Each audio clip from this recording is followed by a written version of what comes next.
lève pour parler en votre faveur, vous avez réussi. Que vous avez un beau pays, un pays très puissant, un pays qui peut jouer un rôle énorme au sein de l'Afrique et du monde.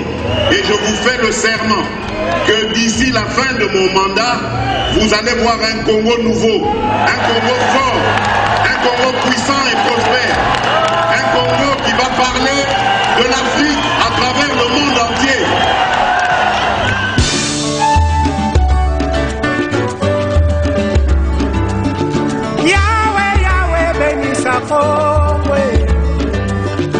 Yahweh, Yahweh, batela mitombo. Bonjour et bienvenue à toutes et à tous dans votre magazine Qui Nani. Merci de nous avoir choisis pour vous informer sans plus tarder les points essentiels de l'actualité. Passation de pouvoir au sein de la coalition Lamuka.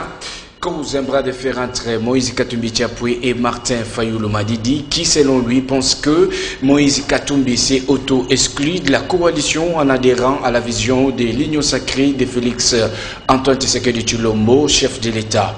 Mais selon Francis Kalombo, le porte-parole adjoint de Moïse Katumbi, celui-ci déclare pour dire que Martin Fayulu n'est pas l'unique dirigeant de la coalition Lamuka. Conformément à l'article 6 de leur règlement d'ordre intérieur, alinéa 4-5, qui dit que dès le 10 avril dernier, Moïse Katumbi est consacré comme étant le numéro 1 de cette coalition. Tandis que du côté Martin Fayulu, passation de pouvoir s'est effectuée le même samedi entre lui et son frère Adolphe Muzito.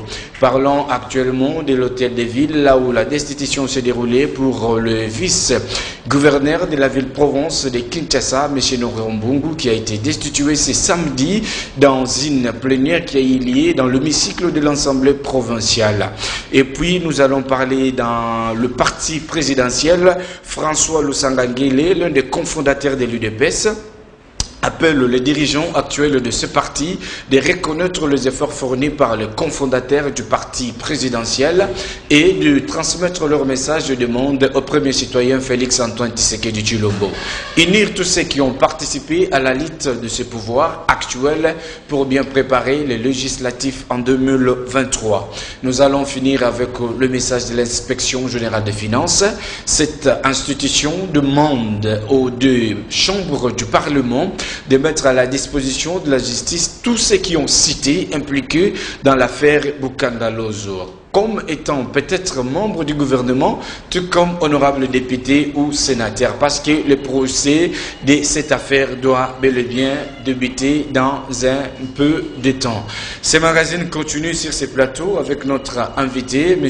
Opea Moubenga Alain, à qui j'ai dit bonjour. Bonjour, monsieur le journaliste. Très heureux de vous retrouver encore aujourd'hui. Je sais que nous sommes presque dans la descente de la sortie de notre gouvernement central. Voilà pourquoi, pour ne pas perdre le temps, je m'en vais vous administrer la toute première question. Mais je préfère que ceci soit bel et bien dans notre langue locale, les lingala, pour une bonne communication avec nos téléspectateurs. Ok. Redynamisation, il y a IDPS. Tout le monde dernièrement, Awa, CG Augustin Kabouya, qui est dans la fédération, pour nous installer les fédéraux. Mais c'est comme si l'installation ils a bien été parce que les fédéraux là par rapport il y a des moyens où permettre de continuer Moussala les bango. Selon vous, comment est-ce que vous trouvez cet avis? Bon, par rapport à moi en tant qu'il est chargé de l'organisation politique administrative de la Ligue des jeunes, toute loi qui va descendre à monsieur le Augustin Kabouya, secrétaire général, a Indenga Mibenga, Augustin Kabouya, Ndenga Kitaki, Koussala, la redynamisation, mais tu me poses la question, ce qui est là qui réellement redynamisation, parce que, au but, observe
Kimbangu fait partie.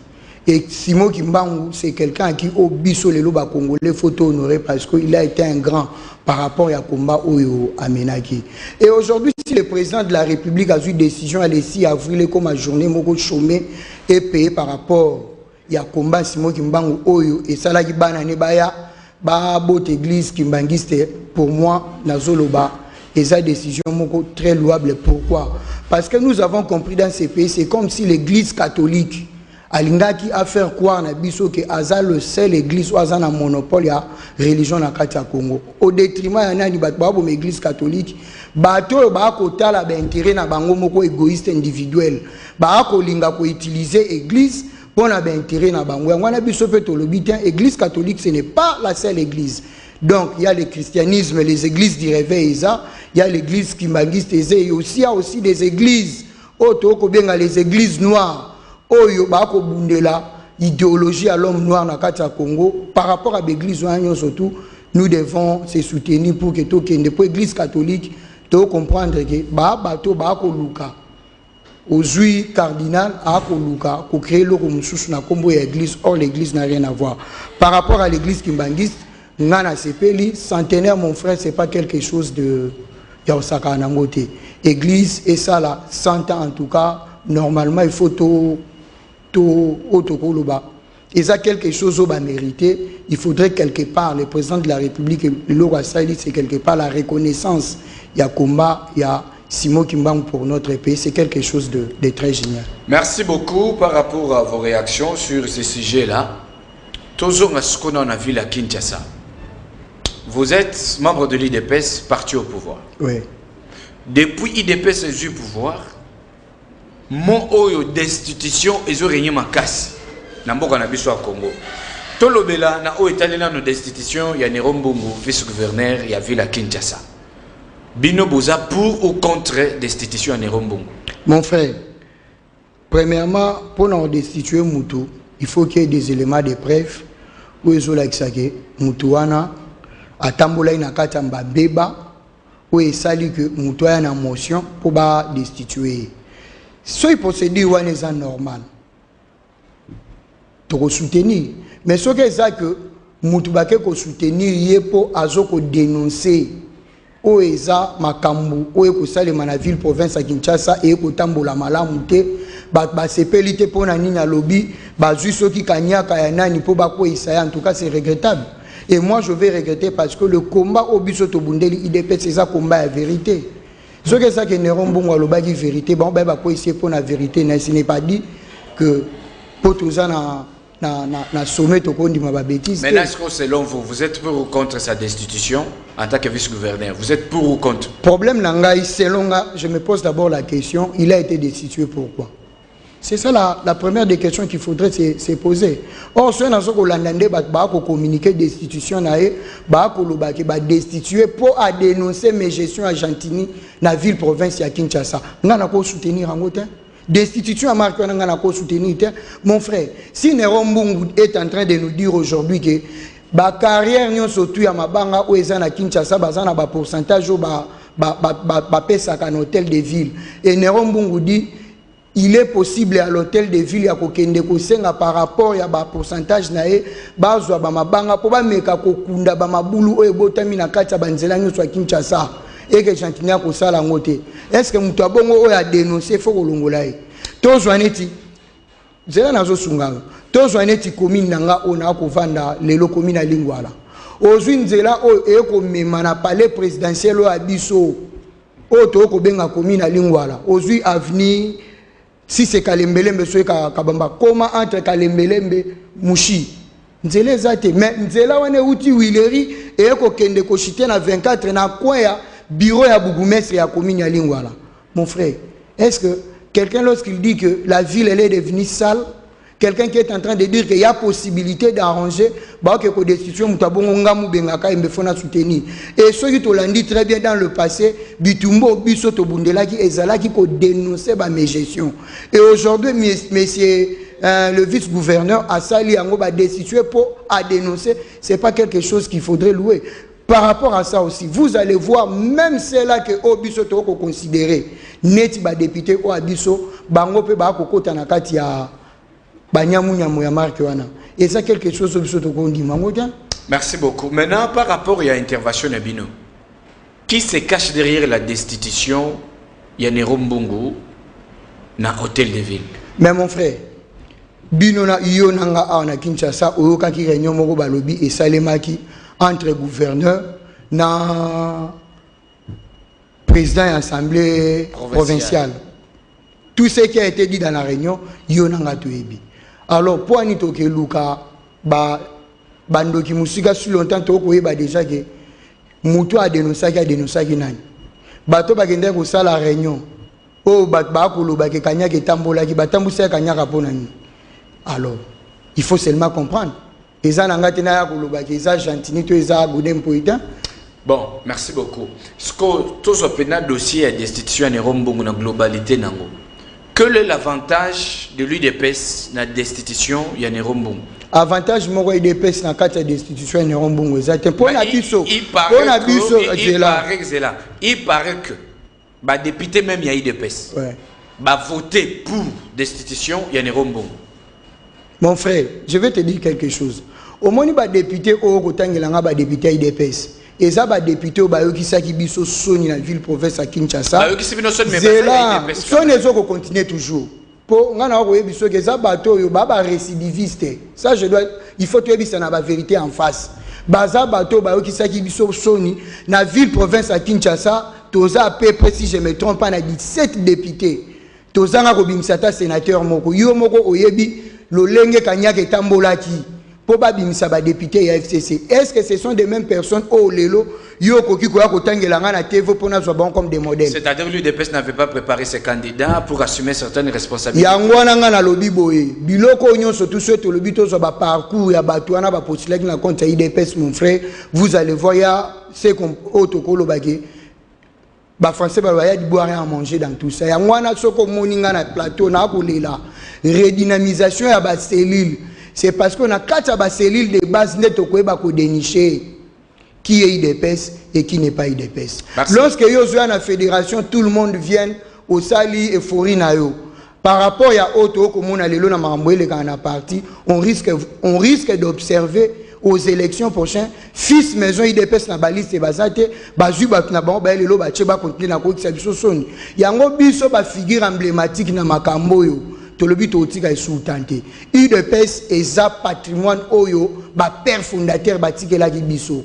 Et ma vie telle qu'elle est là ndengeza boye, vie nangeza rattachée na vie à UDPS parce que je passais, je pourrais dire même 80 à 70% de ma vie na makambo. Merci beaucoup. Vous aviez parlé à manger et à boire. Manger et à boire wana banani balia ipe banani bamela. Mais mon frère attends, je te dis. Bamela qui peut Katiango na zoe bisayo. Lorsque les députés vont là-bas, vous avez les candidats IDP sont là. Bon voter bangote, bon voter ba tapé perdre. Bonjour maman on aime nos populaires. Bonjour maman on aime nos populaires. Comment expliquer dans une ville où vous avez 17 députés, bobimi c'est un sénateur mon côté. Beaucoup comprendre. Beaucoup comprendre.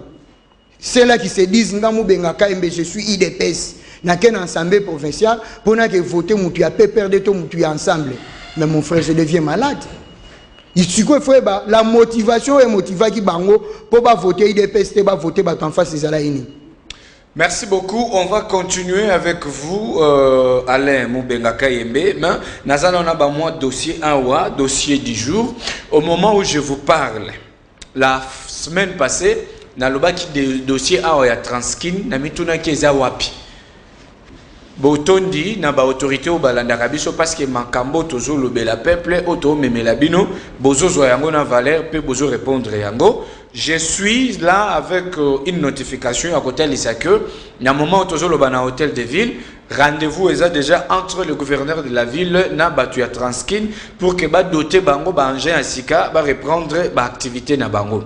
Et puis IGF azo senga aux à la députée, aux à la sénateur, aux à la ministre. Oyo atanga magina détournement il y a 300 millions de dollars à faire Bukanga Lonzo Yebake ozoleka là-bas. IGF a sengi na Sénat, a sengi pe na Assemblée nationale, ba pesa batu oyo nyonso batanga maki. Donc oza député, oza ministre, oza sénateur, ba immunité bolongola yango pour que bato oyo basa nini basamba. Ce n'est pas possible Congolo a nyokwami a futi mpako na ye, mais mbongo wana bato msunde baliaka non, toboyi.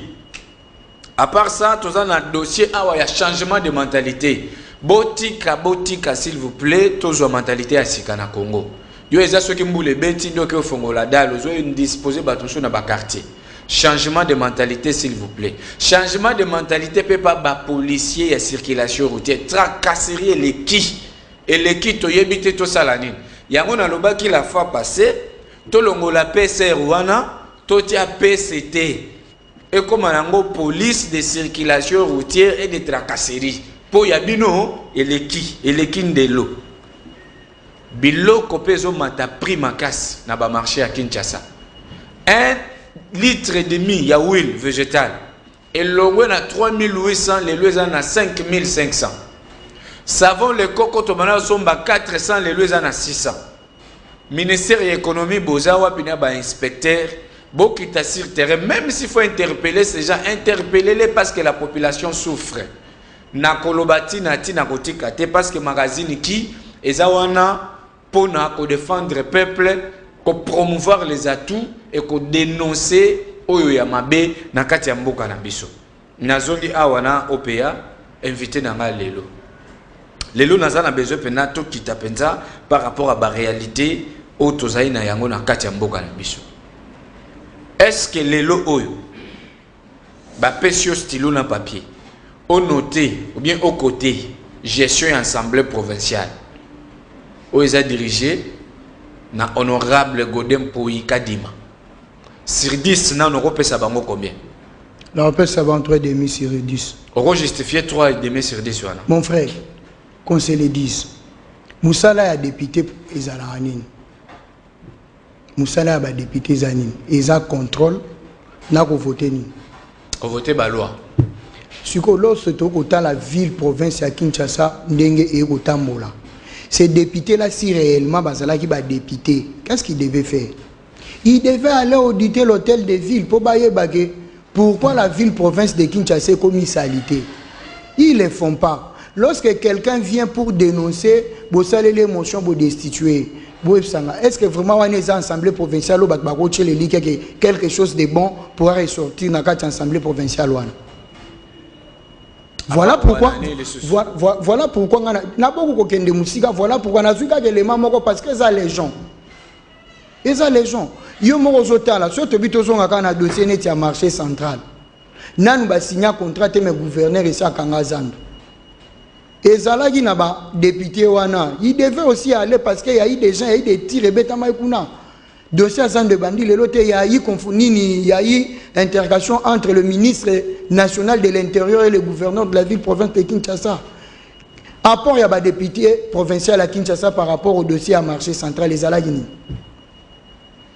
Dites-moi. Apport les Zalagini. Voilà pourquoi on a vu que n'a beaucoup de détails. La PSI des gens assemblée provinciale, on a 3,5 sur 10. Bon, 3,5 sur 10, n'a pas été. On est allé. Maintenant, par rapport à la reproche aux salles en assemblée provinciale, nin oyo moni penza ya mabe, ya kebako bongisa. Ngaku tuna ko yebiso boy. O moni ba assemblée provinciale onyon soto a. Na ko senga na président, na mikolo ekoya babo mango nyonso. Po oui, Babo Mayango Nyonso, Liboso Tande Revolende. Pour apport na ngoti le longanet na otala lelo, yebsana messieurs les journalistes ngana onde to vanda. Apport ya assemblée provinciale à Kinshasa le Lezani. So il faut que ngapena comme journaliste na poser une question. Apport ya assemblée provinciale à Kinshasa ezani. Mais na kati ya assemblée provinciale wana. N'est-ce pas, il y a le député de l'IDPS qui criait l'état des droits, qui criait le changement. Au Babanda qu'on dénonçait anti-valais. Au Babanda on l'a dit sur le pouvoir. Où sont ces députés-là de l'IDPS? Et surtout que vice-président P, il y a IDPS les sous. Si ils étaient sérieux, l'IDPS, Zanga. sénateur dans la République démocratique du Congo. Je t'avais déjà répondu. Par rapport à ma réponse là, c'est facile de comprendre. Boza 17, mais beaucoup de même pas 3 sénateurs dans Kinshasa. Pour le compte, il y a partout et Binokuna. Merci beaucoup. Nous allons continuer. Sur ce dossier, Nazo Bakisa point moko. Ba chauffeur y a vu la Kinshasa Tilelo Bazolel. Taxe y a 500 francs ba sombaka, ticket wana chaque jour et pas ba chauffeur ba kumbaka ketch. Topé IST. Et zala que ceux qui ba ofuta 500 wana ba sale la bango parking. Tilelo ba tika lo parking ti. Ba mi tout caminé net ba 207 et les autres et puis ça a au moins 1000 francs le jour. Parce qu'on tala mouné na Kinshasa et bela mituka par jour, bah côté ça au moins combien? Til les lots à faire oyo, ils ont déjà na 2 ans, na quelques mois. Suite des athées. Mais bilo ko abonné so senga assemblée provinciale et ça la contrôle et ça la audit na ministre provincial ya transport. Potoye ba so ki mbongo wana zo ke debi pa wapi. Avant de continuer à inviter, nous avons na régie. Ba balancer les biseaux image. Ou wapi ba utaki ko doté OVD na office de route. Ba engin ya sika pour le maintien ya ba voirie na kati ya ville province ya Kinshasa. On suit ça et on se retrouve juste après.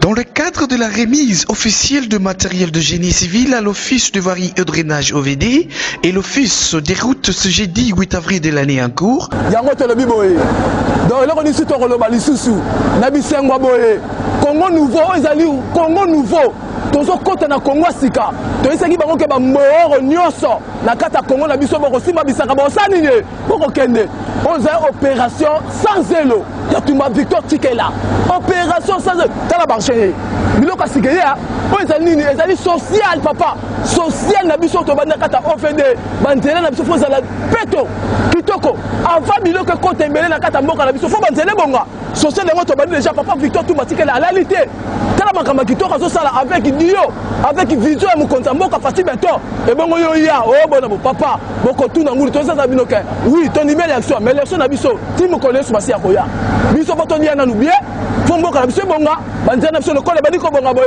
faut soutenir bato bazana vision malamu. Le ministre des Infrastructures et Travaux Publics, Willy Ngopos, a remis officiellement les clés des engins au directeur général de l'OVD, Victor Tumba Tikela, et les directeurs généraux de l'Office des routes, les deux entreprises bénéficiaires. Ces engins faciliteront les travaux de maintien de voirie de la capitale congolaise. Émis dans les graisses de voir ces projets de 2018 s'est réalisé en 2021, le numéro 1 en japonais en République démocratique du Congo s'est exprimé. Oyonde Shibata, le représentant résident de la JICA, coopération japonaise. Aujourd'hui, je suis très heureux d'être présent à la cérémonie solennelle de la remise officielle de l'équipement pour l'entretien et maintenance pour la route à Kinshasa. Et nous souhaitons ces équipements avec l'OBD et l'Office de route vont servir pour la population kinoise, pour améliorer la condition de route, éviter l'inondation, éviter la détérioration de route et promouvoir le transport fluide et le développement socio-économique. Merci.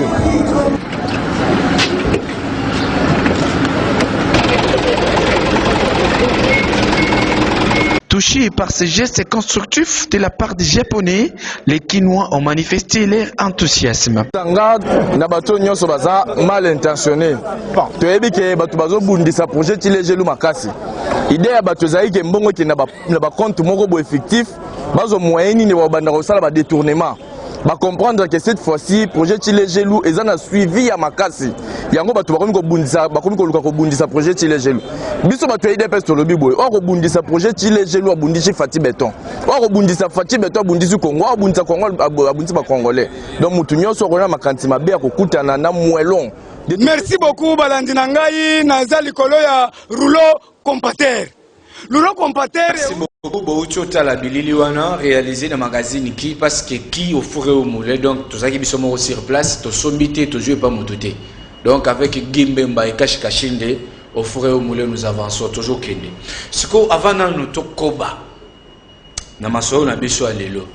Est-ce que lelo na IDPS koza pena batu otogote la mité manqué baro pesa subiso espoir lobito beta pe maboko to sepela to beta bikelekele ndenge basoyeli baloba na biso IDPS ya machine IDPS à chaque fois bat batenga mara si faut to cha bango libanda po to avancer to cha libanda dangaka na biso ake ezaka ndenge prophète Eli l'air en tout à tolo nzamba bisaka j'ai encore plus de 7000 au bazar réserve nanu na utilisé té donc na IDPS il faut bagé toza plus de milliers de personnes auto se sacrifier pour na combat o biso to kotika la kondima te to lata soni o lelo so to lati mayo to sepeli sa population pour na on like sa banque auto ko loba le peuple d'abord ça slogan te mais faut à la vie au peuple congolais faut vivre donc il faut toujours nous faire confiance la famille nous surtout tous ala na bateau baza logique na bateau ba pe logique te bazalaka mais ba wano bazalaka logique bango nde babundaka pona koyeba kozongisa ba o ba logique te na nzela to pona komeka kocha bango libanda pona kota l'intérêt ya famille kochango liboso pour toi avancer donc c'est pour dire au peuple congolais l'UDPS c'est une machine. L'UDPS c'est une machine, mais est-ce que vous que makambo zoloba awa ceux qui pendent zaki débat awa atana moto décidé neti prince pengi est-ce que vous qui akoseka bato IDPS makasi ah kokate pour débat obiso to ko sa lelo na kati ya IDPS to ko dénoncer ce que c'est de l'autre côté décidé batika na dénoncer makambo ocholoba ndengo zo pakola IDPS mafuta wana ceux qui pendent prince penga fandiao okosala ngona yeboy papa na biso prince pengi ana nani na tuninde ceux qui yango na ko tuna IDPS yango na ko ebisa répondre pas ko les suite IDPS yango na ko ebiso que IDPS ya machine au moni débat auto ko beta lelo na kati ya IDPS si ça ne va pas l'IDPS to ba loba non ça ne va pas to bondisa mais na parti na ba ko loba ngotin. Merci beaucoup tous allez ko évoluer samedi ezaki le 10 avril il y a 2021 il fallait que passation de pouvoir et salement na coalition la Muka mais chose grave est que Moïse Katumbi il fallait qu'il y ait bâton et commandement. Mais Martin Fayulu a lobby Moïse à cause de sous pouvoir dans la Mukate pour akenda kokota union sacrée à Félix Tshisekedi. Et dans les dires même, il y a mon quoi bâton décidé à lobby boyer. Mon conseil jamais à kofanda na kiti mi balé. Topé moto ataza monnaie na ndengenini. Or, dans article 6 alinéa 4 et 5 par rapport à Francis Kalombo a lobby que Moïse Katumbi a commis président à un moment où il y a la Muka. Donc à Katanga, Moïse a joué la Muka, à Kinshasa, Martin Fayulu a passé un Adolphe Mouzito. Na banzi lobby mardi, tokozala awana mwana mboka Prince Penge, a commandé la mona ndenge sengeli pour être tous au solo. Tozongia wana Alain Mubenga, OPA. Gouvernement, il fallait qu'ils aient une réduction à 30%. Ce qui est réduction seulement à 30%, il fallait tout un effectif il y a 45 à 47. Mais comment ça fait-il que Jean-Marc Kaboun 520 gigas Azolo que il faut comme 55 et puis ce que le gouvernement bimi sikate et commenter sur le moins à 55 et aux à 60. Vérité zabiba iwapi réduction tope augmentation. Heureusement que wa lobakeza Jean-Marc Kabound ezanga mubenga ka mbete. Ce que ça la qui premier ministre ngeza alika mususu parce que c'est le premier ministre qui est le chef du gouvernement. C'est au premier ministre d'aller présenter au président la taille du gouvernement par rapport aux besoins aux républiques azanango. Jean-Marc Kabound oui, c'est vrai, c'est un acteur politique. Ou lorsque les journalistes va poser des questions et par rapport à la question va poser qui y a répondre on a répondre et jusque là jusqu'aujourd'hui on a 45%, 45 ministres pardon, 45 ministères et lorsque nous avons suivi surtout sur les voies des zones qui Jean-Marc Kabound a communiqué donc Koloba 55%. Attendons voir et la sortie du gouvernement que vous appelez si pas aujourd'hui lundi soir Netokoyeba et le moyen à 45 et commune à 55, il faut aussi savoir ce qui est commune à 45, c'est peut-être par rapport aux besoins aux républiques à Zanango, au batali qui était 45 au côté to bakisa pour tel secteur zana autonomie na indépendance nango pour que le travail et ça les très bien.